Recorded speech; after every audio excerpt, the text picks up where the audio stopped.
Hi everyone, welcome to another property showcase from propertycozy.com. I am Tavia and I will be your property guide for today. Please remember to like, share, subscribe and hit the notification bell to be notified when a new property is available. Let's get into it. Located in the Balmoral Heights community, less than 20 minutes from Ocherez, this two-level, six-bedroom and five-bathroom home sits on about a third acre of land that offers a view of the Caribbean Sea. The lower floor includes five bedrooms, a powder room with shower, three bathrooms, and a large living room, dining room and kitchen, as well as a laundry area, storeroom, and garage. The upper floor contains the master bedroom, which has a jacuzzi, a large closet, and a big patio which shows a view of the sea. The backyard is large and features a plastic water tank and a large work area with chairs, benches, and storage facilities. It also has lush greenery and fruit trees, including breadfruit and ackee trees.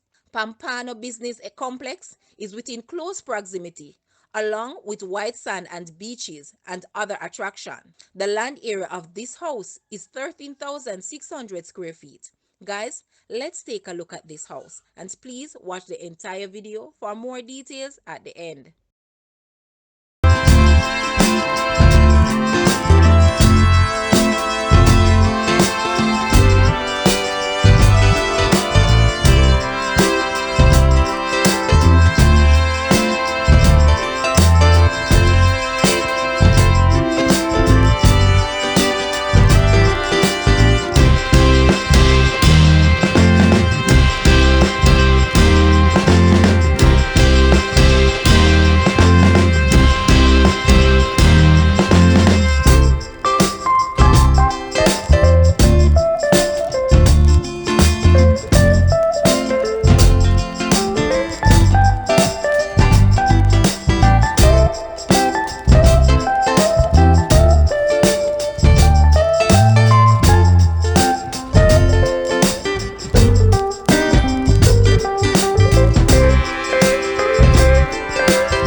The asking price for this house is Jamaican 44 million or US $285,800. To purchase or make an offer, please take a look at your screen or you may visit the description area below for full details. If you like this video, please hit the like button and also share with a friend. Thanks for watching, guys.